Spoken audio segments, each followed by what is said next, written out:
Sometimes in my tears I drown, but I never let it get me down. So when negativity surrounds, I know someday it'll all turn around because all my life I've been waiting for. Nosso assunto hoje, pessoal, é as 3 dimensões da psicologia. O que significa as 3 dimensões da psicologia? Vamos ver hoje um assunto muito interessante. A psicologia hoje em dia, se a gente for analisar de maneira geral, em certos ramos, em certos aspectos, ela tem bons resultados, consegue chegar em boas conclusões e resolver problemas. Mas tem algumas áreas que realmente a gente vê que a psicologia não tem ferramentas suficientes para resolver o problema. Vamos pegar um exemplo. Um exemplo que ilustra isso muito bem. Vamos pegar o exemplo do drogado. Tem 2 tipos de tratamento para uma pessoa que está viciada em drogas. Que tipo de tratamento tem? O tratamento convencional, a pessoa vai para uma clínica de drogado. Nessa clínica, essa pessoa fica por um bom tempo. Ela tem acompanhamento médico, psicólogos, ela terapia ocupacional, ela faz de tudo. Durante vários meses, até anos, a pessoa está se desintoxicando ou se ocupando com algumas outras coisas, tratamento médico, etc. Depois que uma pessoa sai de uma clínica dessas, qual a porcentagem de resultado? 90% mais ou menos abandonam o vício. A princípio, a priori, ótimo. Só que tem um problema muito grande. Desses que saíram do problema, quase todos, também a porcentagem em torno de 90%, 80%, 90%, retornam depois às drogas novamente. Ou seja, ele saiu da clínica curado e passou um certo tempo, se viciou de novo e voltou para o problema outra vez. Ou seja, não resolveu o problema. Tem uma outra técnica interessante, inclusive tem um rabino que usa essa técnica no Brasil e também tem bastante resultado, é chamado os 12 passos. Alguém já ouviu falar? The 12 Steps. Essa técnica foi desenvolvida na Inglaterra e essa técnica é o seguinte. Primeira coisa, é uma técnica muito mais simples a princípio, precisa de muito menos recursos. Essas clínicas de drogado custam super caras, as convencionais, que é tratamento médico, psicólogo, alguns milhares de dólares por ano, muito dinheiro. E essa outra técnica é uma coisa com poucos recursos, sem médicos, e sem tantos psicólogos, e sem tanto tempo que a pessoa precisa ficar lá, só que tem resultados muito maiores. Dessas pessoas que vão para essas clínicas, 70% das pessoas se curam completamente. Ou seja, na outra, 90% que saiu, volta de novo para as drogas. Nessa clínica, 70% carro 0 km. Resolveu o problema. Qual o segredo dessa técnica? Mais barato, mais resultado, por que não? Essa técnica é o seguinte, eles despertam a motivação espiritual do ser humano. O que quer dizer despertar a motivação espiritual? Eles dão um rumo para a vida das pessoas, fazem elas se conectarem com Deus, com algo mais elevado, sabendo que o mundo é um objetivo, que tem um motivo para cada coisa. Elas começam a rezar, ter confiança em Deus. Desperta uma motivação espiritual nas pessoas. Despertando essa motivação espiritual nas pessoas, as pessoas começam a mudar por dentro e realmente tem um resultado fora do comum, 70% de atzlachah, de bons resultados. Então, antes de a gente analisar o porquê, qual a diferença, por que tem uma diferença tão grande dessa para outra, vamos analisar o seguinte. Vamos pegar um dos temas que são mais abordados hoje em dia e que nesse tema a gente vê como que a psicologia a princípio não tem resposta suficiente para resolver os problemas. O tema mais abordado hoje em dia quase sempre é sempre o tema do amor. Se você for ver uma música hoje em dia, qual é o assunto das músicas? Não tem outro, é sempre o mesmo assunto. Eu te amo, com várias variedades, não sei como tu dá para ser criativo de inventar uma variação de como expressar que eu te amo, eu estou apaixonado por você, etc. Mas o tema central hoje em dia é sempre ligado com a questão do amor. O amor que a princípio tinha que ser a fonte da felicidade da pessoa, da realização da pessoa, tem a fonte Da realização pessoal dela, hoje em dia é fonte de frustração, de tristeza. A maioria das pessoas que se suicidam por quê? Por um amor frustrado. Então, o que tinha que ser a fonte de felicidade da pessoa, hoje em dia é a fonte da frustração. E será que a psicologia ela tem ferramentas para ajudar a gente a resolver a questão do amor? Será que sim ou não? Então vamos ver o seguinte. Num relacionamento, a gente vai explicar assim. Tem algumas dimensões. Primeira coisa, antes de entrar no exemplo do relacionamento, vamos falar um pouco de matemática. Matemática, o que tem a ver? Vamos pegar um exemplo de trigonometria. Vocês gostam? Não. Mulher sempre odeia matemática. Tá bom. Vocês pegam uma coisa que é tridimensional. 3 dimensões. Tentam passar algo tridimensional para 2 dimensões. Por exemplo, você pega um ser humano tridimensional e eu quero botar esse ser humano numa folha. Dependendo do modo como você coloca ele numa folha de 2 dimensões, digamos que eu quero colocar o ser humano de cima para baixo. Numa folha. O que vai aparecer na folha? A forma do pé dele. Sim? Se eu coloco, se eu pego a dimensão, são 3 dimensões, mas se eu quero ver ele de cima para baixo, eu ponho isso na folha. Se eu ponho de lado uma folha aqui, se eu grudasse uma folha aqui e tirasse uma foto, ia aparecer, sim, o meu lado. Se fosse nas minhas costas, ia aparecer minhas costas. Se eu pego a dimensão de baixo, o que vai aparecer numa folha? Meu pé. Se eu pego uma folha desenhada um pé, você sabe quem é esse? É o Rabi. É o cantor. Não dá para saber pela forma do pé dele, você vai saber quem ele é? Ou seja, vai ter uma imagem completamente distorcida, é impossível você reconhecer, saber quem é. Quando você passa, muitas vezes passando 3 dimensões em 2, você nem consegue expressar o que você queria, você nem sabe de quem se trata. Então, toda coisa que tem 3 dimensões, quando você transforma 3 em 2, você ignora uma das dimensões, você vai ter uma imagem um pouco distorcida e não ter uma visão geral daquilo que se trata. Entenderam o exemplo da matemática? Vamos agora voltar para o nosso exemplo do relacionamento. Hoje em dia,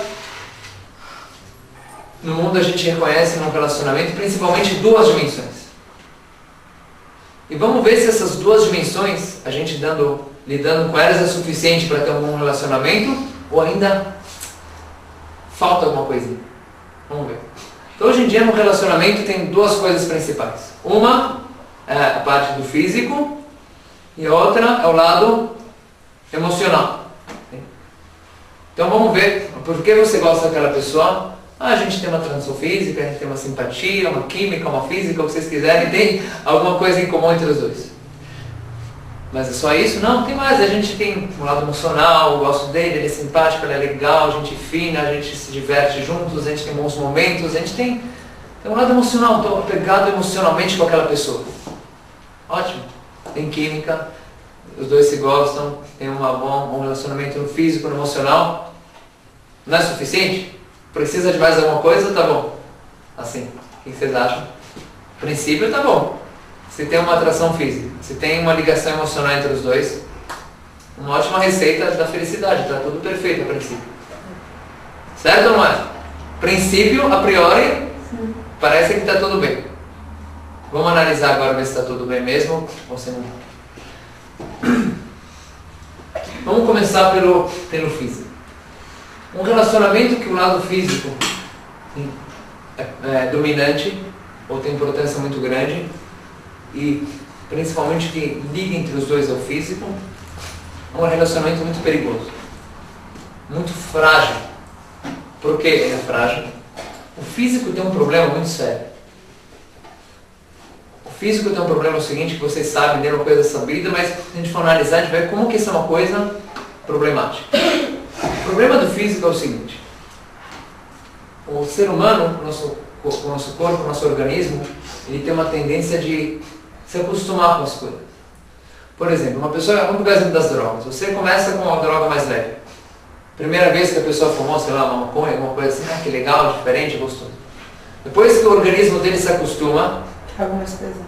Ele quer, antes de chegar ao mais pesado, ele aumenta a dosagem. Vai aumentando, aumentando, aumentando. Depois que ele aumenta a dosagem, já fala, já não tem mais graça. Quero algo diferente. Pega algo mais pesado. Aí também, primeira vez, uau, que legal. Depois, não é o suficiente. Aumentando, aumentando, aumentando. Aí vai mudar de droga de novo. Vai até que chega uma hora que não tem mais onde aumentar, a overdose o cara se acaba, não tem mais onde chegar. Ou o cara dá uma marcha ré, ou ele vai estar na frente com o muro. Mas não tem mais para onde ir. Ou seja, nosso organismo, pelo fato que ele se acostuma, o corpo se acostuma com certas coisas. Então o corpo ele quer sempre, ou duas coisas o corpo quer. Ou mais forte, mais intenso, ou algo diferente. Vamos pegar exemplo das drogas, vamos pegar exemplo com comida. Que comida vocês gostam mais? Lasanha? O que mais? Sushi, será? Sushi. Olha, vamos pegar exemplo do sushi. Se você comesse sushi, café da manhã, almoço, janta, café da manhã, almoço, janta, lanche, também sushi, durante um ano inteiro, você nunca mais, não só vê sushi você não vai querer mais, nem japonês você aguentava. Já fiquei enjoado só de ver um japonês na mão. Por quê? Por causa que por mais que sushi é gostoso, mas comer todo dia sushi, de manhã, almoço, janta, a pessoa enjoa. Ou seja, o nosso corpo tem essa tendência de criar algo novo, uma novidade. Então se uma pessoa falar, olha, se eu casasse com uma mulher muito bonita, aí eu acho que eu vou ser fiel. Se não, não garanto nada. Não garanto. Mas quem pensa assim, eu garanto que mesmo que ele casar com uma mulher mais bonita, ele não vai ser fiel. Por quê?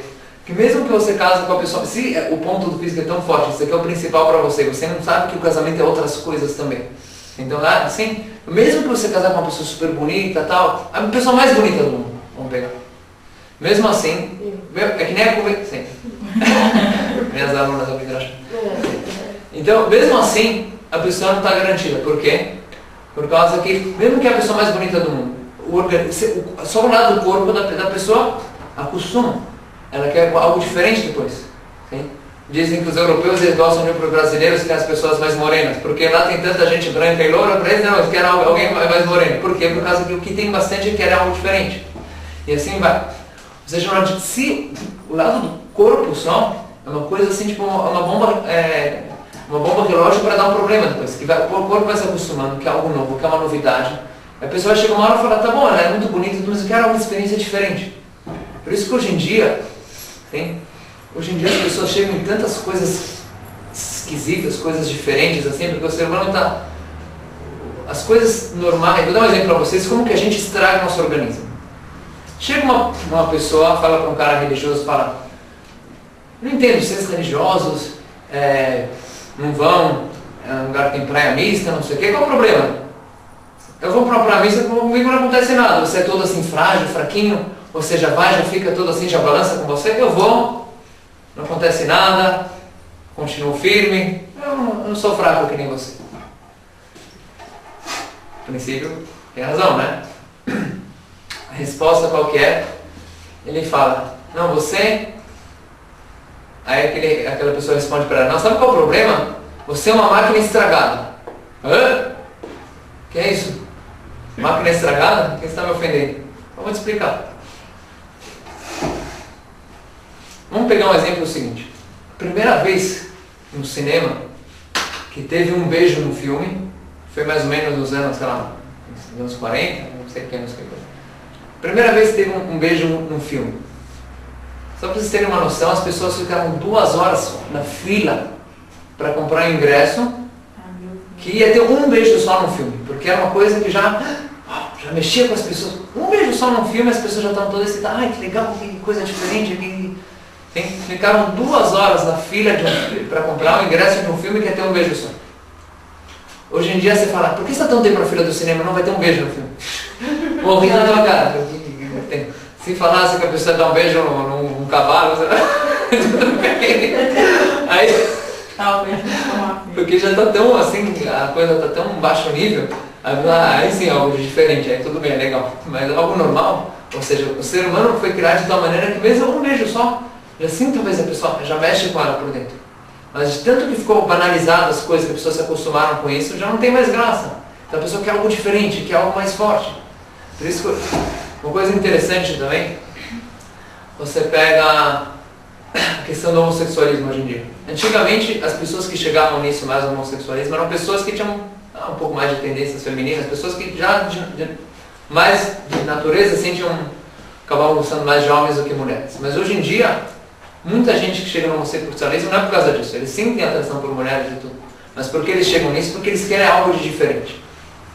Tem uns lugares na Inglaterra, eu vou falar que a pessoa vai para sair uma noite, o que tiver, se for mulheres, o que vier tá bom. O que aparecer na frente, tem a chama. Ou seja, hoje em dia a pessoa quer tantas coisas diferentes, algo novo, algo maluco, porque o normal já não tem mais graça. Porque ele estragou o organismo dela. Porque o físico, se você vai, ele quer diferente, ele quer mais forte, ele quer algo diferente, ele quer algo... Então está tão banalizado, a pessoa já está tão acostumada com as coisas normais que ele já quer algo... Então não tem fim. Então o lado físico do ser humano é algo muito perigoso. Se é só isso, hein? A tendência do físico é uma coisa que não ajuda muito para um relacionamento a longo prazo, para um casal que vão ver juntos 80 anos, felizes. Se é o lado físico, só cada ano que passa, desgasta mais, a princípio. Então a gente vê como o físico por si só não tem consistência, é uma coisa muito frágil. Vamos agora para o lado emocional. Aqui pelo menos espero que está melhor na situação. Então vamos pegar o lado emocional. Tá bom, mas eu gosto dele não só pelo físico. Eu gosto dela, tá bom, tem isso, mas tem outra coisa. A gente se dá bem, a gente tem bons momentos juntos, ele é legal, ele é simpático, a gente se diverte. A gente está ligado emocionalmente. Então, agora está melhor, né? É uma coisa já não é só isso. Eu gosto dela por causa não só pela atração física, porque ela é uma pessoa legal, a gente se diverte juntos, a gente tem bons momentos. Então agora assim é suficiente ou ainda falta alguma coisa? Isso já dá consistência para o relacionamento, ainda falta algo? O que vocês acham? Falta. Por que falta? Porque falta conexão, de verdade, verdadeira. Porque o emocional pode ligar, mas não faz uma conexão, porque se de repente eles têm algum problema, eles quebram esse emocional e aí não tem mais nada. E a fé? Então a Bruna falou algo muito interessante, ela falou o seguinte: todo esse emocional que parece que eu sou muito ligado com ela, que a gente se gosta tanto e tal, enquanto não tem problemas, o lado emocional é muito legal. É que nem, por exemplo, você tem dois amigos. Às vezes você tem uma amiga muito próxima a você, mas de um dia por outro essa amiga pode virar uma inimiga também. Você se ofendeu com ela, vocês brigaram uma coisa, o melhor amigo pode virar o maior inimigo da pessoa. O lado emocional também é um pouco frágil. Por quê? Vamos dar um exemplo seguinte. Hoje em dia tem algo que acontece é o seguinte. Muitas vezes a pessoa até casar, assim, ela fica namorando durante, às vezes até anos, mas quando chega na hora de casar, depois do casamento, a pessoa namorou 7 anos e ficou casada há 1. No lugar de namorar um homem que está casado pelos mais 7 ou mais, é o contrário. Já namora há vários anos. Aí uma vez perguntaram para um casal assim: pô, mas você saiu 7 anos com ela e depois de alguns meses se separaram? Como pode ser? A gente não se conhecia o suficiente. Estava 7 anos saindo. Não, a gente não se conhecia ainda. Na verdade, não é que se conhecia ou não era aqui que estava o problema. O problema era o seguinte. O problema era assim. Porque hoje em dia acontece que um namoro pode durar anos e quando eles se casam não dura nem alguns meses. Qual a diferença? O que mudou? Que switch teve depois que eles casaram? A convivência. Quando eles viram que eles não tinham realmente aquele laço em comum, eles quer fazer algo em comum juntos. Sim. Cada um tinha uma ideia que o relacionamento ia ser daquele jeito. E quando eles começaram a ver que não ia ser assim. Mas eles não estavam 7 anos juntos? Mas eles não estavam juntos. Cada um conseguia. Cada um tinha a sua vida. Cada um tinha responsabilidade com o outro. Sim. Tinha aquele momento juntos, mas quando estava alguma coisa errada, vamos não, porque cada um estava na sua casa. Sim. Não tinha que conviver com isso. Então você cita o ponto da convivência. Além disso, eu vou citar mais um ponto também, só para ilustrar uma própria ideia, é o seguinte. Sabe qual é a diferença de um casal que estão noivos, estão namorando, e um casal casado? Vou contar para vocês a diferença. A diferença é assim, o casal quando eles estão namorando, eles estão passeando juntos na rua, tal. E de repente um dia, a namorada, a noiva, ela tropeça. Como que o noivo, ele reage? Coitadinha, você se machucou, tá tudo bem? Vou chamar um táxi, ambulância, ligar para alguém, esse prefeito com certas quantas de idade, tá cheio de namorado ainda, bota a culpa em todo mundo. faz todo um drama assim, só porque ela deu uma tropeçada. Assim. Digamos que esse mesmo casal, eles vão com Shem, eles se casam, os árabes estão casados agora e depois ficam casados, dando uma volta, perto de casa, dando uma volta juntos. De repente a esposa vai e pum, tropeça. Você não presta Fala, você é atenção. cega, você não olha quando você está andando? O mesmo cara que estava todo preocupado, de repente, que é isso? Você não sabe onde? Olha para o chão quando você está andando na rua, que é isso? Você não presta atenção que você está andando? Por que mudou? Isso acontece, esse é um exemplo. Porque ele que já conseguiu, ele não precisa mais conquistar. Bruna falou o ponto seguinte, sabe qual é a diferença? A diferença é o seguinte, antes da pessoa casar, ela tem um interesse, ela quer conquistar. Você já pensa assim, se eu não ser legal com ela, se eu não agradar ela, se eu não for uma pessoa assim simpática e querer fazer o bem pra ela não vai querer sair comigo, se for um cara chato, estou lá, me faz isso, me faz aquilo. Ninguém vai querer sair comigo. Depois que a pessoa casa, o que ela acha? Agora ela já é minha. Ou seja, agora eu tenho que começar a prestar serviço. Não? Tipo, agora já é minha, então cadê? Começa a cobrança. Por que você não fez isso? Porque a janta não estava pronta, porque a casa estava desarrumada, porque aquilo, cadê o dinheiro, você não vai trabalhar, preciso fazer as compras e tal. Ou seja, no momento que a pessoa casa começa a cobrança, a pessoa tem que saber que da mesma forma que antes de casar você tem que sempre agradar o outro e fazer pelo outro, igual idem quando casa. Não tem que mudar isso. Hoje em dia muitas vezes acaba começando a cobrança, a questão da convivência e o lado emocional, quando começa a cobrança, começam os problemas de convivência. Sim? Vamos explicar um pouco a questão da convivência também. Um casal, quando eles estão namorando, quando eles se encontram para programas legais, vão para o cinema juntos, vão para fazer um passeio juntos, passar um final de semana juntos, tudo coisas legais. Os dois vão quando eles estão bem dispostos. Se alguém está um pouco doente, aquele dia fala, hoje eu não posso, eu não estou me sentindo bem. Quando eles se encontram, estão bem dispostos, estão descansados, estão em geral bem vestidos e arrumados e tudo. Então são experiências legais. Não é difícil, está tudo harmonioso quando vocês vão passar um fim de semana juntos, passear e tudo. É muito bacana, muito legal. Agora quando começam os problemas, sim? Depois de um dia que a esposa estava ultra cansada e o marido também trabalhou pesado, não sei o quê. Aí o bebê começa a chorar no meio da noite. Sim? E a esposa já levanta umas 2, 3 vezes, já não aguenta mais, depois ela acorda do marido e fala, ai, levanta, acorda. Fala, sim? Acorda, já, me deixa em paz. Mas estou cansado. Mas o bebê está chorando. Fala, tá, cuida dele, você que é a mãe. Tá, mas eu já acordei 2, 3 vezes. Você não sabe, eu tenho amanhã, eu tenho um trabalho, um patrão vai brigar comigo, eu estou cansado, me deixa dormir. Então quando começam os problemas da convivência, agora os dois são cansados, tem que acordar para levantar para dar de mamar para o bebê no meio da noite. Um não está ofendido, outro fica ofendido, por que ele não acordou? Porque ela me atrapalha no meio da noite. Mãe tem que cuidar do filho. Eu já trago dinheiro em casa, ela que cuida das crianças. Aí começam os problemas. Um se vê quando não está doente, está passando mal. Não está naquele momento de bom astral, momento de dificuldade. Agora aquele emocional que estava tudo feliz, momentos alegres, pode mudar. De repente começa a cobrança, a convivência, vários problemas, não tem dinheiro em casa, o que a gente faz? Então, o emocional também é uma coisa frágil. Que aquele mesmo emocional que você gostava tanto, era tão legal, de repente vai ficar chato. O marido depois em casa fala, agora eu me sinto sufocado, me sinto preso. Eu quero sair para onde você está indo. Polícia agora, não posso ir para onde eu quiser. Estou saindo, não preciso te dar satisfação para onde eu vou. Já estou sentindo, sufocado. Onde que eu vou ter que dar satisfação para cá, para lá, tudo ela desconfia, tudo ela ciumenta, não sei o quê. Então, todos esses problemas de convivência vão desgastando o lado emocional também. Então, se o físico vai se desgastando e o emocional se desgasta pela convivência, pela cobrança que começa a ter, o que sobra depois? Nada.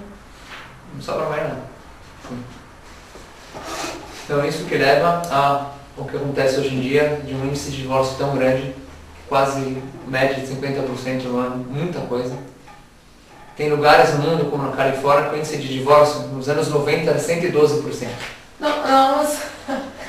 Como pode ser 112%? O que vocês acham? 112, é 100% e todo mundo que casou divorcia. O que é 112%? É que uma pessoa casa 2, 3 vezes e se separa, então aumenta o índice de... Nossa! Sempre dou o exemplo daquela atriz de cinema, Elizabeth Taylor. Casa eu não estava tão atualizado, então eu me lembrava quando eu era jovem, quando eu tinha 16, 17 anos, que eu tinha ouvido no rádio uma vez, eu estava indo para a escola, eu vi que ela casou pela 7ª vez. Uma vez eu estava dando essa palestra, falei que nem aquela atriz de cinema, a Elizabeth Taylor casou 7 vezes. Alguém me falou, Rabino, está desatualizado. Vê que faz tempo que você não está ouvindo as notícias, eu acho. Isso faz 3 anos atrás, eu vi, a gente tinha casado pela 10ª vez. E Fábio Júnior, quantas vezes? Ele coleciona. Mais de 10, Fábio Júnior? Tem gente que coleciona secos e tem gente que coleciona... Sim. Então você vê que chega numa situação dessas que a pessoa não consegue ficar perto de outra. 10 vezes uma pessoa casou? Um absurdo. Isso não quer dizer que as que não se separaram estão vivendo bem. Tem muita gente que vive, tá, a gente tem filhos em comum, casa em comum, agora de separar não tem dor de cabeça. Depois que a gente casar os filhos, tudo, a gente já está planejando assim, depois que os filhos saírem de casa, qual vai ser a próxima? Por enquanto ele está, aguenta alguns anos até depois eu me libertar. Então, isso não é o ideal. Isso acontece, por isso que a situação hoje em dia está desse jeito. E a gente vê que a psicologia também, essa questão do amor frustrado, não tem tanta resposta. Uma coisa que, quanta gente tem essa questão de amor frustrado, quanta gente tem depressão por causa disso, quanta gente se suicidou por causa disso também. Então como que a gente resolve isso? O emocional também pode dar confusão depois, a vida é desgastante, tem os problemas da vida, a vida não é fácil. Então a vida desgasta o emocional. O físico, que a gente falou, é um problema sério. Então como que a gente consegue dar consistência para o casamento? Falta alguma coisa. Mas aqui a gente vê que essas 2 dimensões não é o suficiente. Falta alguma coisa ainda. O que falta? A 3ª dimensão. A pergunta é, eis a questão, qual é essa 3ª dimensão? Porque sem ela a gente viu que é coisa muito frágil, pode dar certo. Sim, para dar certo tem que ser assim, tem que ter realmente uma química muito grande, o casal está sempre assim, não tem nenhum problema, pro lado emocional está tudo certo, e se tiver tudo assim, mais ou menos tem chance de dar certo. Agora a probabilidade que isso aconteça é muito pequena. Então falta alguma coisa, falta a 3ª dimensão. Então a pergunta é, qual é essa 3ª dimensão? O que vocês acham? Pode ser a dimensão espiritual, mas daí para saber se essa questão dá para saber, que é o problema. Então, como é que eu vou saber que está essa ligação? Então a Bruna falou assim, que a 3ª dimensão é a dimensão espiritual, mas é algo muito abstrato. O que é dimensão espiritual? Eu vejo na áurea dele, que ele é alma gêmea. O que é dimensão espiritual? O que é esse bicho aí? Dimensão espiritual. Como a gente traduz isso para a prática? O que significa isso? O que é a dimensão espiritual no relacionamento? O que vocês acham? O que pode ser? O que pode vir a ser? Ligação da alma, entendeu? Uma coisa assim mais de almas? A gente não tem hoje em dia a profecia, a gente não tem. Eu vou olhar para aquela pessoa, a gente tem uma conexão de alma. Parece aqueles caras a gente, nossa alma veio do mesmo estrela. A gente tem o mesmo signo e tal, mas não... Não, talvez o jeito de ver a vida,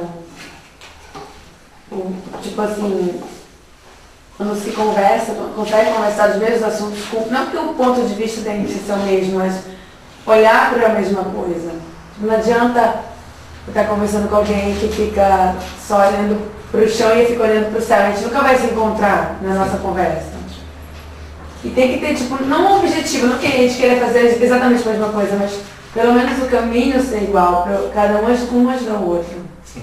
Então uma das coisas que a Bruna falou, que ela seja a dimensão espiritual, mais ou menos os dois estarem indo para a mesma direção. A unicidade. A unicidade. Os dois têm um objetivo, óbvio que os detalhes do objetivo sempre tem, cada um tem a sua opinião, como chegar nesse objetivo, mas tem que ter uma meta em comum.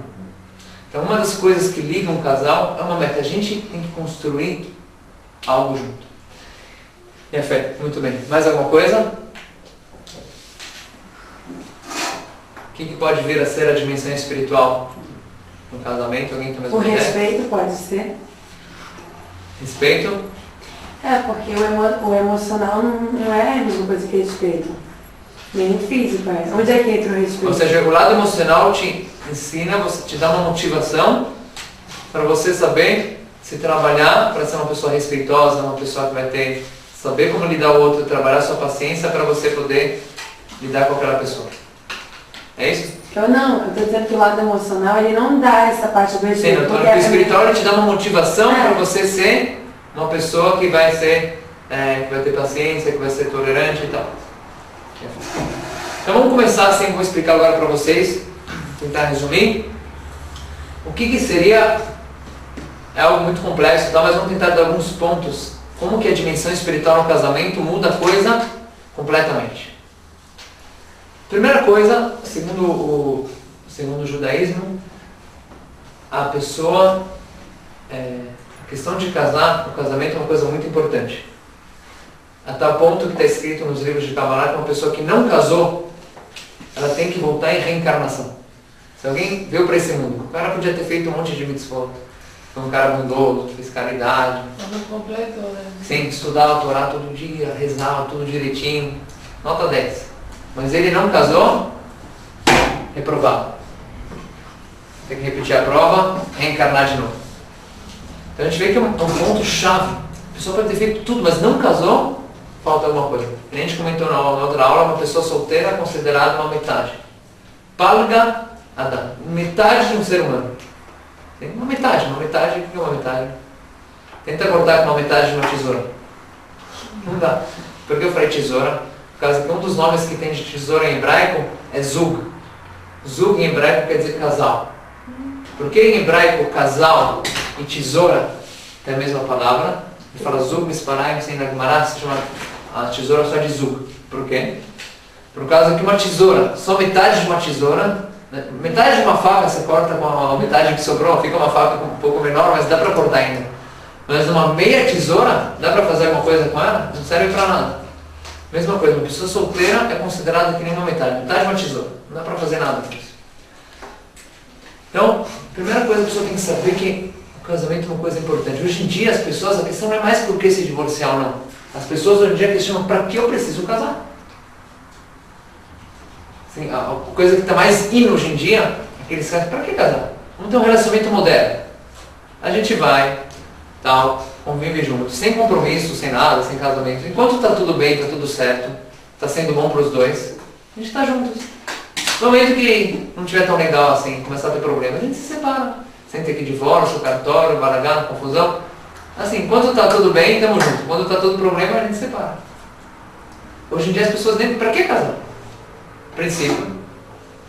Se não tem um motivo a mais, tem razão. Princípio, por que não casar? Assim que hoje em dia o pensamento moderno fala, para que casar? Só para assinar um papel. Só para confusão, tem que dividir bens depois, e advogado, e dor de cabeça, e burocracia. Já tem isso já no fim, né? Já que eu vou casar. Uma hora ou outra vai desgastar mesmo. Tipo, pachuto que isso vai acontecer. Então, enquanto estiver tudo bem, a gente está junto. Depois, cada um pro seu canto, cada um tem seus bens separados, sua conta sendo banco separada, sem transtorno, tudo bem. Sim. Agora, a primeira coisa quando a pessoa casa, tem que saber. O casamento é uma coisa importante. Uma coisa fundamental na minha vida. Toda coisa que é fundamental na vida da pessoa, ela tem que lutar por aquilo. A primeira coisa, a dimensão espiritual te dá uma motivação de você saber, olha, é importante você casar. Se você não casar e se esforçar para esse casamento dar certo, você não está fazendo sua missão nesse mundo. É que nem a pessoa sabe que ela tem que lutar pelo sustento, a luta pela sobrevivência, a luta do sustento, todo mundo sabe que tem que trabalhar, tem que ter dinheiro, senão a pessoa não tem como viver. Então a pessoa vai correr atrás, vai estudar, fazer uma faculdade, porque ela sabe que é uma coisa necessária. Se a pessoa acha que casar é uma coisa extra, não é uma coisa necessária, então não vai se esforçar para aquilo. Então, a primeira coisa que a pessoa tem que saber que é fundamental para ela cumprir a missão dela nesse mundo, sim, ela se casar. Quando ela sabe que é parte da vida dela, tem que lutar para isso dar certo, ela vai se esforçar mais. Primeira coisa. Segunda coisa, a gente tem que saber o seguinte. Tem um rabino que falava uma expressão que falava assim, En zug lo mutzlach, yesh zug lo mudrach. Ele fala, não existe um casal que não pode ter atzlachá, não pode ter sucesso de novo. É muito raro. O que sim pode acontecer, mas eles brigavam o tempo inteiro, mas não porque eles não podiam ter dado certo, e sim por causa que esse zug, não que eles não são mutzlach, e sim lo mudrach. São duas palavras parecidas no jogo de palavras que ele falava, é o seguinte, lo mudrach é da palavra adrachá. O que quer dizer adrachá? Adrachá é da palavra madrich, de direcionar a pessoa. Tem um casal que não foi ensinado para ele como lidar um com o outro, como entender o outro, como ter paciência um com o outro, como o homem entender a cabeça da mulher. Entendeu? Eu falo que os homens são de Marte, as mulheres são de Vênus, assim. Um outro rabino falou para mim, a comunicação entre homem e mulher é muito difícil. As mulheres estão na sintonia do AM e os homens da FM. É outro planeta. Então tem que, para o casamento certo, tem que ensinar eles o que é um homem, o que é uma mulher, quais são as características de um homem. Não é que o casal mulher dá certo. Qualquer casal, quase na teoria, podia ter dado certo. Vou dar um exemplo para vocês entenderem isso. Um exemplo que eu costumo sempre dar, mas um exemplo que ilustra isso de uma maneira fora do comum. No exército americano, eles costumavam fazer um teste de sobrevivência, que nem todo exército tem teste de sobrevivência. O que é um teste de sobrevivência? Você pega, por exemplo, um soldado, joga ele no meio de uma floresta, sem arma, sem nada, sem faca, se vira. Durante uma semana. Esse é o patrão de elite, patrulha de elite, tem pessoas assim que sabem assim, por que eles fazem isso. E quando um avião dele uma vez cair no meio de uma floresta, tá, como ele vai sobreviver? Então já preparam um soldado para situações que ele vai ter que enfrentar no futuro. Então você pega esse soldado e jogava em geral 1, 2 soldados numa floresta assim. Agora uma vez o exército tentou fazer uma coisa curiosa, fazer o seguinte: vamos jogar 2 soldados num teste de sobrevivência. Agora eles falaram assim, não estão 2 soldados, não 2 soldados qualquer, e sim 2 soldados que se odeiam.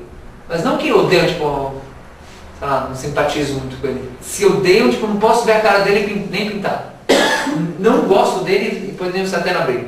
Pegavam 2 soldados que se odiavam e jogavam os 2 na selva durante uma semana. E depois de uma semana de teste, eles perceberam algo de muito interessante. O que eles perceberam? Que todos os grupos de 2 soldados que foram mandados para a selva, depois de uma semana, eles voltaram abraçados, assim, amigos de fé, irmãos camaradas. Eles já estavam assim, tipo, super amigos, se abraçando e tal, tudo de boa, um com o outro. Como pode ser? 2 pessoas que se odiavam, depois de uma semana se gostaram. Então perceberam isso, olha que interessante, legal. E tinha um rabino que naquela época estava no exército, e contaram para ele sobre esse teste. Ele analisou, e é um rabino que trata hoje em dia sobre casamento. Ele fala, daqui eu aprendi uma lição muito grande. Daqui eu aprendi uma lição. O que mudou? Como que pode ser que 2 soldados que se odiavam, depois de uma semana se gostavam tanto? Eles tinham um objetivo em comum. Que é? Eles tinham um objetivo em comum. E a fé. Então o que aconteceu? Aconteceu o seguinte: quando os 2 soldados foram jogados na floresta, o que cada um começou a pensar? Eles pensaram assim, calma aí, eu estou aqui no meio do nada, nem sequer uma faca eu tenho. Se cada um for para o seu canto, o que vai acontecer? A probabilidade de a gente se dar mal e acabar morrendo por aqui é muito maior. Se a gente não cooperar um com o outro, se a gente não se ajudar, como que a gente vai sobreviver? Pelo menos se são 2, a gente vai caçar um animal, então um pega pelo chifre, outro puxa pelo rabo, a gente dá um jeito. Mas cada um sozinho, como que a gente vai se virar? Então chegaram a uma conclusão, eu não tenho escolha. Ou eu aprendo a conviver com esse cara, ou eu vou morrer aqui na selva.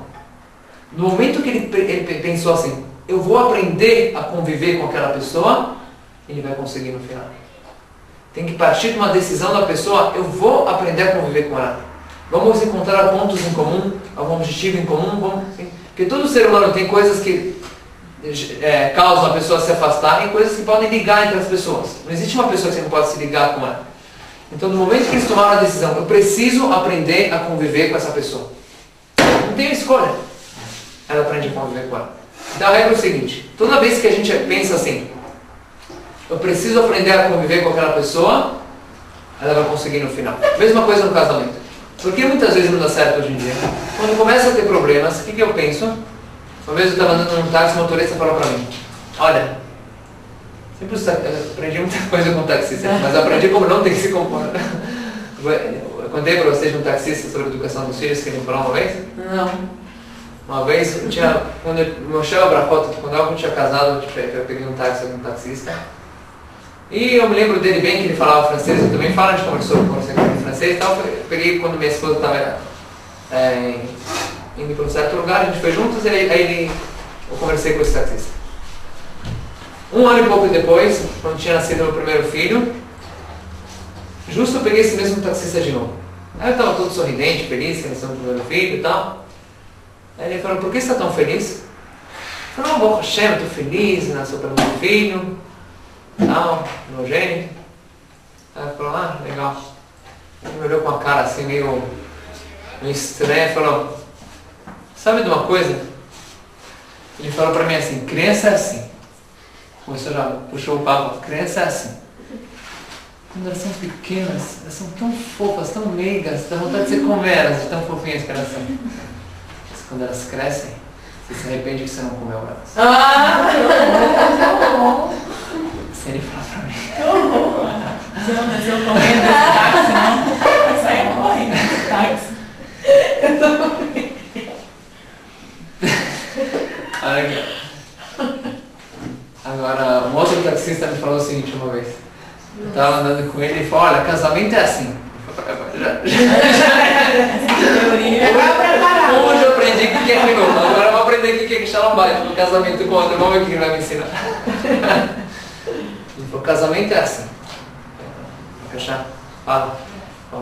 Enquanto está tudo bem, está tudo certo, ótimo. Quando começa a dar problema, não tem que ficar forçando a barra. Não, termina logo e tchau. Não enrola muito. Se começa a desgastar, dar problema, parte com uma outra. Para quem ficar forçando a barra, desencana. Tchau. Assim, para um brasileiro de gíria, assim. Assim ele falou para mim. Então na prática, quando a pessoa pensa assim, se começa a dar problema, tem uma alternativa. É só se separar, tudo se resolve. Então nunca a pessoa vai enfrentar o problema. Tem um problema, então fuja do problema. A fuga do problema é partir para um outro relacionamento. Ou tem pessoas que fazem um relacionamento duplo, paralelo. Eu continuo com essa esposa, e tem um relacionamento paralelo com uma outra, tem para suprir aquela falta de relacionamento que ela tem com essa, ela vai com uma outra. Então, ela desiste de tentar. Tem um problema, resolve o problema. Não foge do problema. Tem? Busca uma outra alternativa. Para que forçar a barra? Vamos procurar um outro relacionamento. Agora, se a gente volta, vamos voltar, por exemplo, do exército. Qual que é a regra? Duas pessoas, mesmo que elas se odeiam, elas podem viver em harmonia. Só depende da decisão. Eu vou aprender a conviver com essa pessoa. Quando a pessoa toma essa decisão, eu vou aprender a viver com ela, vou aprender a ser feliz com ela, ela vai conseguir no futuro. Caso que necessita, o judaísmo não proibiu o divórcio. Não tem aquele papo de até que a morte os separe. Não proibiu. Mas não é uma coisa que você tem que usar como primeiro recurso. Como última opção, quando uma pessoa assim, realmente muito problemática, eles já tentaram de tudo, não sei o que, não dá certo, tá bom. Não vai deixar uma pessoa sofrendo para sempre. Existe a possibilidade do divórcio. Mas tem que ser como última opção, não como primeira opção. Agora, antes de chegar nisso, a primeira coisa tem que tomar a dimensão espiritual diz para a pessoa o seguinte: eu vou aprender a conviver com ela. Eu sou diferente, ela é diferente. Qualquer pessoa é diferente. Se com essa deu problemas, com outra também dá outros problemas. Cada um tem seus problemas, cada um tem suas qualidades, cada um tem seus defeitos. Mas aí também entra a questão de cada um melhorar a si mesmo, né? Porque não adianta só tentar me adaptar ao outro. Dizem que, por exemplo, o teu casal, o teu cônjuge, ele é como se fosse o teu espelho. Digamos que eu estou mirando no espelho e minha gravata está torta. Onde que tu vai ajustar a gravata? Em mim ou no espelho? Em mim. Tentar ajustar no espelho não vai adiantar nada. Mesma coisa. Sim? Muitas vezes, se você vê que o outro não está sendo legal com você, não está falando com você do jeito que você gostaria, está um clima que não está legal, no lugar de você fazer uma mudança ali, mude você. É que nem, por exemplo, se eu olho para uma pessoa, você sorri para uma pessoa, digamos que você vai dar uma palestra, você chega para o público, você sorri, você fica assim sorrindo, em 2, 3 segundos fica todo mundo sorrindo também. Melhor espelho. Sim? As pessoas, se eu chego para alguém na rua, eu faço assim pro cara. Qual vai ser a reação dele? O cara já fica na defensiva. Se você sorrir para uma pessoa, ela também vai sorrir para você. Ou seja, sempre quando a gente quer mudar alguma coisa, você tem que exigir de você mesmo primeiro, porque você não tem como mudar o outro. Você mudando a si mesmo, você pode conseguir mudar o outro também. Mas a segunda regra da dimensão espiritual é a seguinte: eu vou aprender a conviver com ela. Se a gente não entra aqui é o fator fé. Se eu casei com essa pessoa, não é à toa. Se eu casei com ela, não foi Mina Shammai, eu casei com essa pessoa, e se eu já estou casado com ela e Deus encaminha as coisas dessa maneira também, eu vou aprender a conviver com ela. A gente vai aprender a se entender, ser feliz juntos, e dessa maneira a gente vai viver bem. Então, segundo a questão do fator espiritual essa motivação de saber, não só que é importante casar, é importante lutar pelo casamento e saber que com essa pessoa, por mais que tenha problemas, se esforçam, aprende a conviver com ela. E você, tomando essa decisão, eu vou aprender a ser feliz com ela, você vai conseguir no final. Segundo ponto. O terceiro ponto é o seguinte, um pouco do que a Bruna falou, é uma meta em comum na vida. Ou seja, isso que eu estou com essa pessoa não é só por causa que a gente teve bons momentos e por causa que a gente tem uma atração física, porque esses bons momentos podem ter momentos chatos depois, momentos tal. Então isso pode mudar, mas não é só por causa disso. Eu não busco aqui só bons momentos. Eu busco aqui a gente ter uma meta em comum. Quando tem uma meta, a pessoa está disposta a lutar por essa meta, por mais que tenha dificuldades no meio do caminho. Vocês acham que escalar o Himalaia, por exemplo, é fácil ou é difícil? É muito difícil. Tem umas temperaturas horrorosas e subir uma montanha tão alta.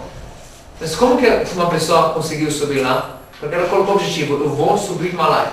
Então quando a pessoa tem esse objetivo, por quê? Porque ela quer ser famosa, quebrar um recorde, não sei o quê, então ela está disposta a esforço, porque ela tem uma meta, eu vou lutar por essa meta, por mais que vai ter dificuldades, eu vou ter que cair várias vezes, muitas vezes eu não vou conseguir, mas uma hora eu vou conseguir. Então quando a pessoa tem uma meta na vida, ela está disposta a enfrentar dificuldades e enfrentar os problemas que vão ter. Mesma coisa, se a gente tem uma meta, a gente tem que construir uma família juntos, a gente vai construir uma vida em comum. Ah, mas tem dificuldades, tem momentos difíceis, tem que compartilhar coisas, às vezes é mais fácil viver sozinho, às vezes eu tenho mais liberdade quando eu estou sozinho, quando eu estou casado eu estou mais limitado. E uma família com bastante filhos também é dor de cabeça e tal. Então, quando a pessoa não tem um porquê, para que enfrentar tudo isso? Eu posso ter uma vida tranquila, tem um filho e 2 cachorros, um cachorro, se a gente faz problema, você dá para alguém, sei lá, filho, tem.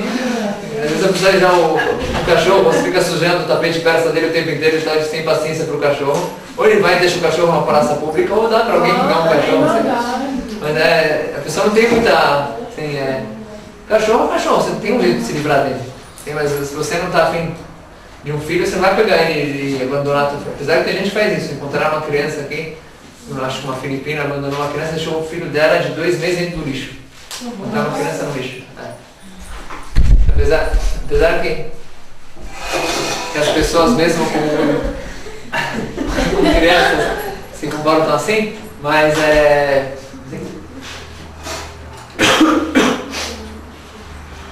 então de qualquer forma, a pessoa quando tem problemas na vida tem que ter por que eu vou ter que enfrentar esses problemas? Se a pessoa sabe que a gente tem uma meta em comum, a gente tem que construir uma vida, tem que construir uma família, e por mais que é difícil, tem dificuldade de sustento, quando eu estou sozinho, sempre dizem o seguinte, o homem, digamos que o homem que traz o dinheiro para casa, digamos que ele trabalha e ganha X. Daquilo que ele ganha para os gastos pessoais dele, em geral, tipo, é 10, 15%. 85% é para a mulher e para os filhos. Então ele fala, se eu vivesse sozinho, eu podia trabalhar muito menos. Com 15% do que eu ganho, eu gasto aqui, que eu já compro uma roupa de vez em quando e tal. O que são meus gastos? Minha comida, só me contento.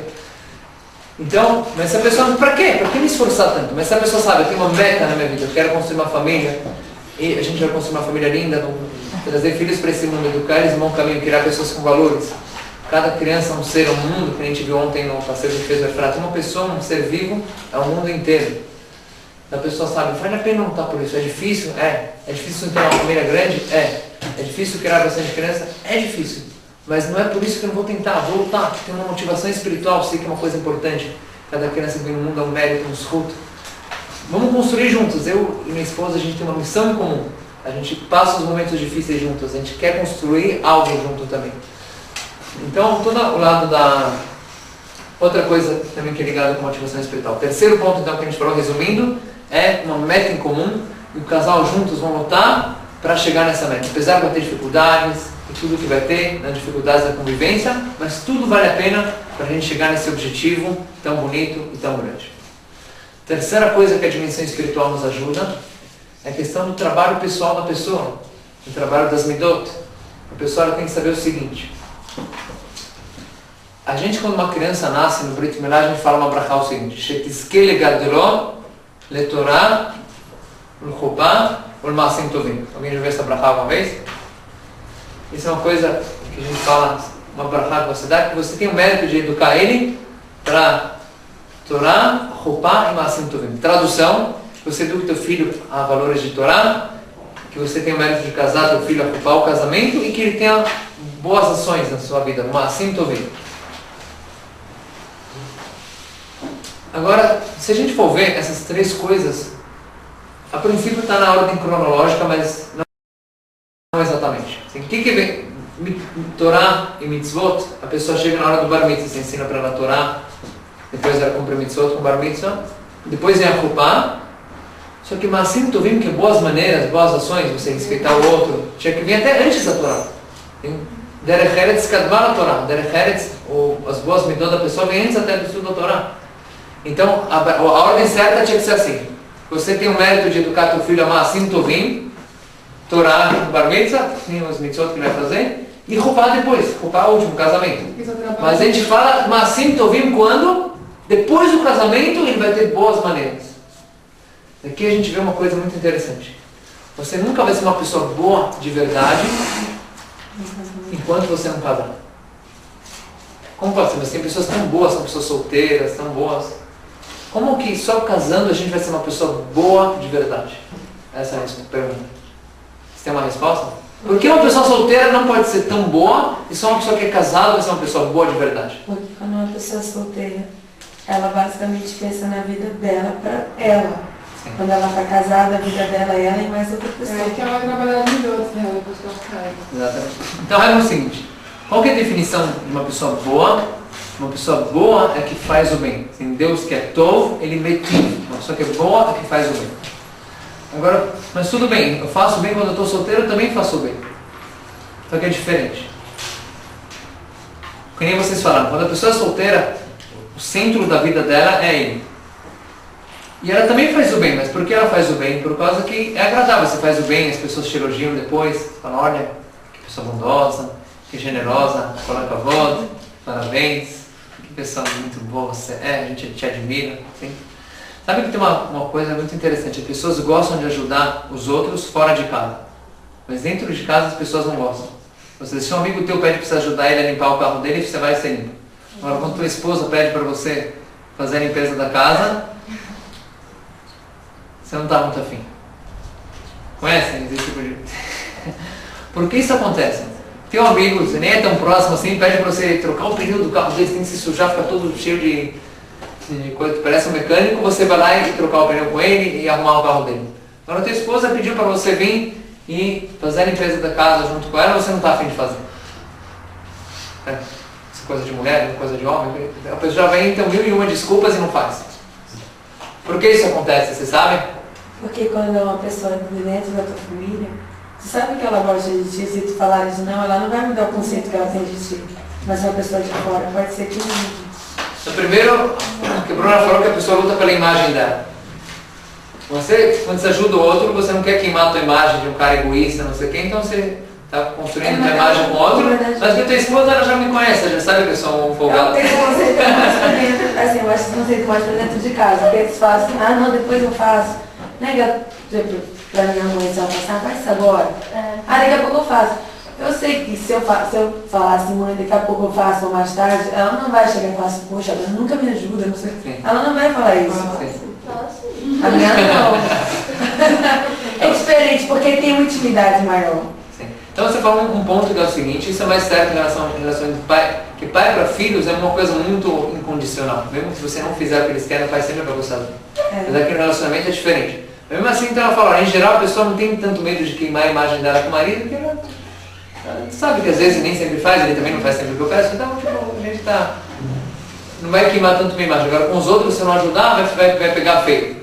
Mas tem uma coisa além disso também, sabe o que é? É o seguinte, quando você vai e ajuda o teu amigo a você fazer a limpeza lá no carro dele, o que ele vai te falar? Muito obrigado, te agradeço, quando vai chegar outro, você vem esse cara, ele é super legal, todo mundo pede ajuda dele, ele ajuda, é um cara super colega, super camarada, está sempre aí para ajudar. Agora, o que acontece muitas vezes quando você vai e ajuda a tua esposa? Não vem mais comer Sim? assim. Exatamente, a esposa fala. Você fala, olha, eu fiz para você a limpeza da casa. A esposa já fica invocada. O que é para você? A casa não é tua também? É bem pra ti a casa. O que ele limpou para você também. Sim. Ou pior ainda, não só que não fez obrigação, você fala, calma aí, isso é limpar? Vem cá. Dá uma olhada aqui. Tá vendo? Tá tudo sujo. Isso aqui é limpar? Isso aqui é esconder a sujeira, mas não é limpar. Uma pessoa de fora não falaria isso. Sim, a pessoa de fora não fala. Então, Uma das coisas que a pessoa tem mais motivação de ajudar fora de casa é que ela tem apreciação. Em casa ninguém vai apreciar mesmo, ainda vão reclamar. Sim. Então, Fora que geralmente também existem os tipos de ajuda. sim. Se é para uma ajuda doméstica, geralmente as pessoas não gostam tanto. Se é uma coisa mais fora de outro assunto, as pessoas gostam mais de fazer. Geralmente em casa são assuntos domésticos. Sim. Vou dar, entre aspas, assim, vou dar uma dica para vocês. Essa é uma dica para mulheres, prestem atenção. Se vocês querem conseguir alguma coisa do marido de vocês, Elogie. Vou anotar. eu vou dar uma dica como vocês conseguirem de uma maneira boa. É o seguinte, em geral, quando a esposa pede uma coisa do marido, porque a esposa ela pensa assim, que nem eu falei pra vocês. A gente vive nós dois juntos na casa, as obrigações são dos dois. Então, tipo, ele tem que ter responsabilidade com o cara e falar, olha, vai, tá, hoje você faz a limpeza, hoje eu tenho que sair, então você que vai fazer a limpeza hoje. Então, quando a esposa já pede uma ajuda pro marido, muitas vezes já perde a paciência e não faz nada aqui, já fala, briga, hoje você que vai fazer. Só que tem um problema. Toda pessoa, o ser humano em geral, principalmente homens, não gostam de receber ordens. Vocês gostam de receber ordens? Se você fala para uma criança até, você é obrigada a fazer isso, naquele instante ele fica com vontade de não fazer. Toda vez que alguém te obriga a fazer uma coisa, você fala, quem é você? Tipo, no teu subconsciente. Minha tabela, quem é você para me falar o que eu tenho que fazer? O ser humano, na tendência, na natureza do ser humano, odeia que falem para ele o que ele tem que fazer. Ninguém gosta de receber ordem. Então, se o marido ele sente que a minha esposa está me dando ordem, está me obrigando a fazer, ele já fica com vontade de não fazer. Vou dar um exemplo que eu sempre dou para ilustrar essa ideia, é o seguinte. Você, imagina que você está no carro, no trânsito, uma coisa que acontece muitas vezes, você quer virar para a direita, só que você não pegou a mão direita, você está no meio, assim, digamos, ou no lado esquerdo. Então tem dois tipos de motorista. Tem aquele motorista que já vai preparando quando o sinal já está quase abrindo, ele já vai dar uma fechada nos outros, fecha todos os carros, tem que entrar, e o outro carro quase vai e bate nele, mas ele já vai, se garante e entra à direita. Em geral, quando isso acontece, aquele carro que foi fechado já dá uma buzinada, e já abre a janela e começa a dar um monte de elogios pro outro lá pela janela, assim, dá... E assim termina a história. Isso é um bom caso. O pior é que o cara vai correndo atrás dele com o carro, vai dar uma fechada nele também para se vingar. Por quê? Porque ele fala, quem é ele para vir me fechar dessa maneira? Agora imagina que ele tivesse feito de uma outra maneira. Ele viu que ele estava na mão errada, ele tem que virar à direita, só que ele não pegou a mão direita. Então o que ele faz? Digamos que ele dá uma buzinadinha assim. O outro carro do lado, ele olha para ele e fala, dá um tchauzinho para ele, tchauzinho. Aí você fala assim, me desculpa, esqueci, tipo, tô na mão aqui, na mão do meio. Preciso ir para a direita. Você já sinaliza para ele e faz uma cara de coitado, assim, fala. Aí outro cara fala, você está pedindo para ele. Ele está te fazendo um favor de te deixar passar. Então, em geral, o que as pessoas falam? Vai cachorro, passa. Depois você dá um olho para ele. Obrigado, toda a não, e resolve o problema. Ou seja, nos dois você foi e fechou ele. Mas qual a diferença? No primeiro caso você foi, folgado, foi, tipo, como se você brigou a ele, aí tampou ele e foi. Ele vai ficar com raiva de você. Agora, se você também, ele vai te deixar passar no final, mas pede para ele. Fala assim, por favor, eu preciso, esqueci de se errar, vai achar. Tudo bem? Então, ele com prazer fala, vai. Sim, passa. Então, a mesma coisa. Se o marido, por exemplo, sente que está sendo obrigado a fazer, não vai querer fazer. Se você vai e pede para ele e fala, olha, estou muito cansada. Realmente eu queria fazer, mas você poderia me ajudar com a limpeza hoje na casa, que eu realmente estou muito fraco. Eu sei que você também deve estar cansado com o trabalho e tudo, mas ia me ajudar tanto se você fizesse a limpeza da casa hoje. Então o que o marido vai se sentir? Ele vai se sentir, estou me pedindo um favor, ninguém está me obrigando. O marido gosta de ser o herói da esposa. Em geral, o homem gosta de sentir que ele fez algum bem. Então ele vai vir, vai arrumar, vai tudo isso aqui e tal. Depois a esposa, isso é só o início, depois você tem que continuar também falando. Uau, que legal, ficou tão limpo. Ela fez o dedinho assim atrás. Ficou tão limpo. Então, deixa eu só te mostrar aqui que tá aqui. Depois quando ele vai embora, você fala, pena que eu pedi pra ele, vou ter que limpar tudo de novo, mas tudo bem. Isso Tá, ficou tão limpo, depois você fala assim, depois você lembra e fala, olha, você não sabe como aquele dia você me salvou. Aquele dia eu estava tão mal, tão cansada. Eu vi você arrumando, me deixei tão... Mas o homem vai... Me avaliou, me aliviou tanto, eu fiquei tão... Ai. A semana que vem você vai ver que ele chegar em casa, mal chegou, já vai pegar a vassoura, você vai querer arrumar, porque ele se sentiu bem, se sentiu melhor, se sentiu tão feliz, e toda hora ele já, oh, que legal, você arrumou, você se sentiu tão bem, você me ajudou tanto e tal. Uma dica boa. Fala depois em prática, você vai ver que vai dar certo. Tá. Voltando ao nosso assunto. Então, para concluir, você tem mais exemplos do que é motivação espiritual no relacionamento, mas o último ponto é o seguinte: te motivar a você se trabalhar, a saber que para você vai ser uma pessoa boa se você se casar. Vamos dar um exemplo. Em geral, quando a gente quer ajudar o próximo, a gente ajuda. Mas, digamos, um amigo pede para você trocar o pneu do carro dele, você aceita. Mas se ele te liga às 3 da manhã, 3 da manhã ele te liga, você já está dormindo, cansado, no dia seguinte você tem uma prova super grande da faculdade e tal. Você vai ajudar ele ou falar, olha, se fosse um outro horário, tudo eu te ajudaria. Agora às 3 da manhã. Amanhã tem uma prova, tem que acordar cedo, não dá. Vou procurar outra pessoa. Não é assim que você vai responder? Agora, se fosse o contrário, tua esposa acorda no meio da noite pedindo ajuda para você preparar uma matéria para o bebê, você vai falar, olha, amanhã, nesse caso você não tem escolha. Assim, por mais que você tenha uma prova amanhã, por mais que é 3 horas da manhã, por mais que você está cansado, você levanta e vai ajudar também. Ou seja, uma pessoa quando ela é solteira, ela ajuda quando ela está afim, quando ela está disposta a ajudar, ela ajuda. Quando a pessoa está casada, ela tem que às vezes assim, se trabalhar, fazer o bem o próximo 24 horas, mesmo quando você não está afim, mesmo quando você está cansado, mesmo quando você está sem vontade. Mas você tem uma responsabilidade com mais alguém, você tem responsabilidade com a tua esposa, com o teu marido, com teus filhos. E quando a gente tem responsabilidade, mesmo que agora eu não estou afim, eu não estou disposto, eu estou cansado também, mas mesmo assim você tem que fazer e se trabalhar.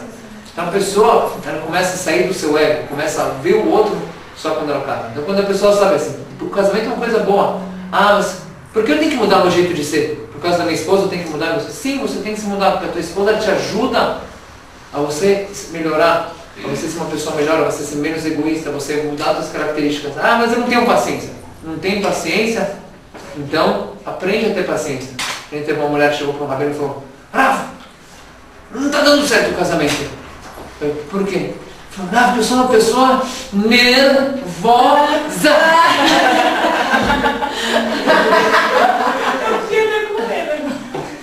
Então o rabino falou para ela, então não casar. Não é desculpa sendo pessoa nervosa. Se você é nervosa, é um fato, então não casa dessa maneira. Se você quer casar e ter uma família, então trabalha essa tua raiva. Tenta ser uma pessoa melhor, não adianta falar só assim, acabou. Então a motivação espiritual nos ensina, você não adianta, eu nasci desse jeito, tchau. Eu nasci, mas eu tenho que trabalhar. Muitas vezes, Deus, olha que interessante, às vezes um casal, pode ser que o marido é uma pessoa pão dura e a mulher é uma pessoa que gasta até demais. Quando os dois vão casar, mas a gente é tão diferente, não dá certo. Ele é pão duro e eu sou esbanjador. Mas isso é bom, por causa que um vai ajudar o outro a chegar no meio termo. O caminho do meio é sempre o melhor. Gastar demais não é bom, não vai sobrar nada para vocês. Ser pão duro demais também não é bom. Então os dois, sem um chegando no meio termo, um respeitando o outro. Então a mulher vai acabar gastando menos, vai aprender a ser mais ponderada. E o marido vai aprender a ser um pouco mais mão aberta, aprender a ser uma pessoa mais generosa. Então por mais que eles eram tão diferentes, ao invés de isso ser motivo de briga, é bom que minha esposa é diferente de mim. Pelo menos um dia eu vou chegar ao meio termo. É bom que meu marido é diferente de mim. A gente vai chegar e serem pessoas melhores. Então a gente vê, se a gente der alguns exemplos, como que a dimensão espiritual no casamento é o que faz toda a diferença. Sem isso, se fica só no físico e no emocional, é um casamento muito, muito frágil. Agora, quando a gente coloca essa dimensão espiritual, esse ingrediente mágico dentro do casamento e relacionamento, a gente vê como que tudo fica diferente.